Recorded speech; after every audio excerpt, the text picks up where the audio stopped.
On dit que certaines rencontres changent une vie, mais celle-ci, personne n'aurait pu la prévoir. Tout a commencé un soir d'automne, dans un manoir perché sur les hauteurs de Boston.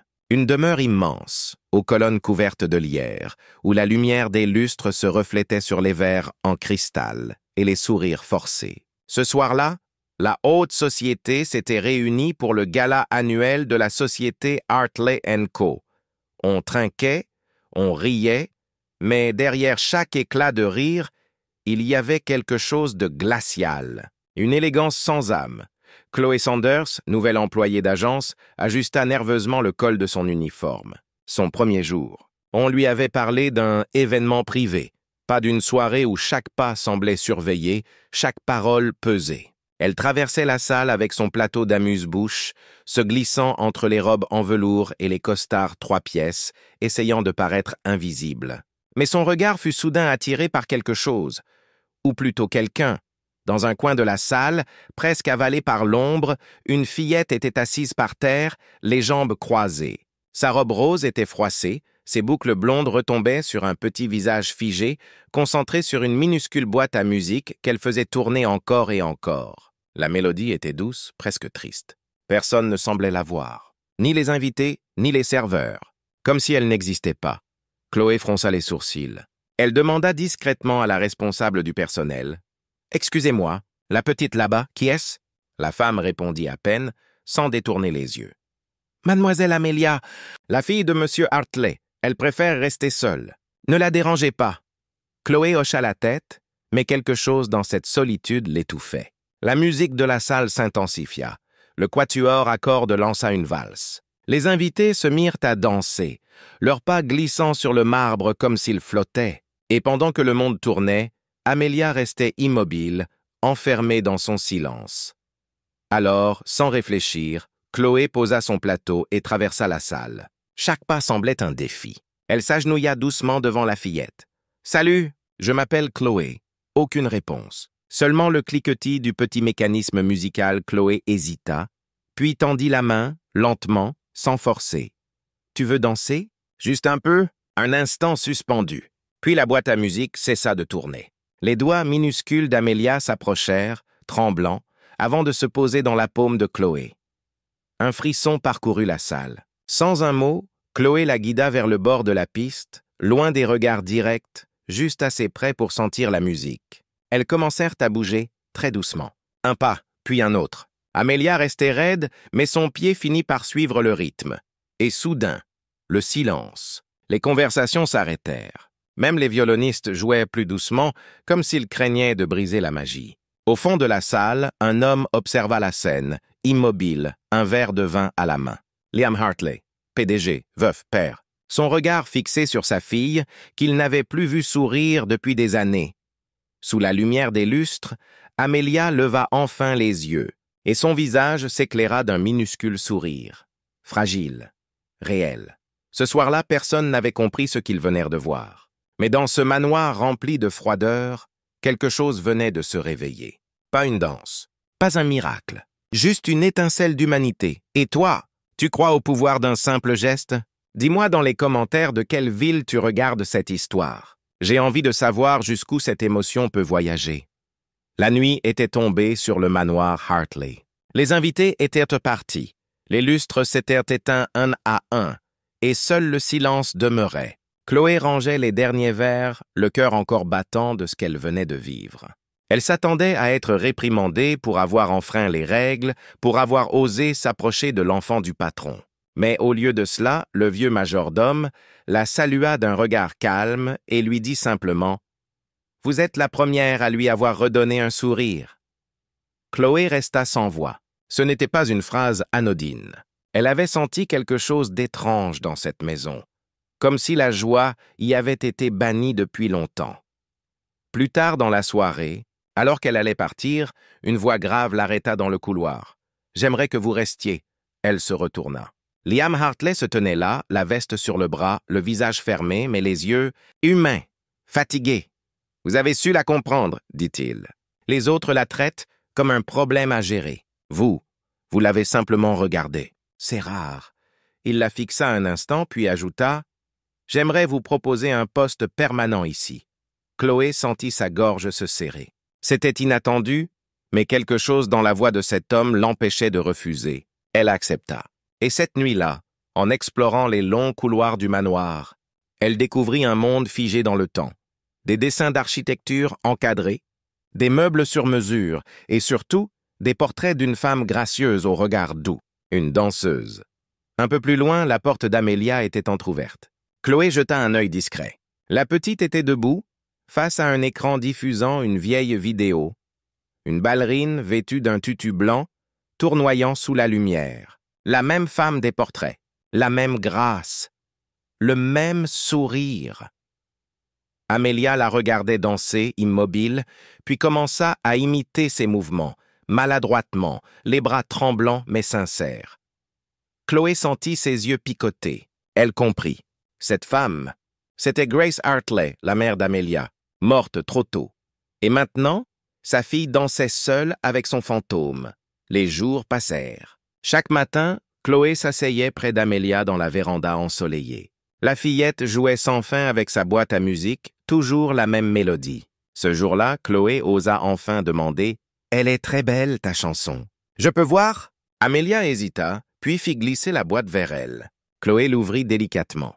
À l'intérieur, une minuscule ballerine tournait au son d'une mélodie familière. Sur le couvercle, un nom gravé, Grace Chloé sentit son souffle se couper. C'était la musique de la vidéo, la danse de la mer. Tout faisait sens.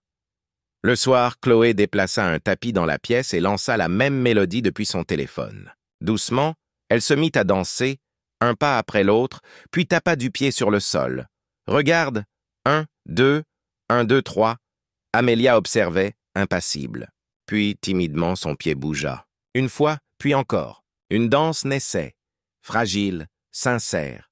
Jour après jour, elles inventèrent leur propre langage.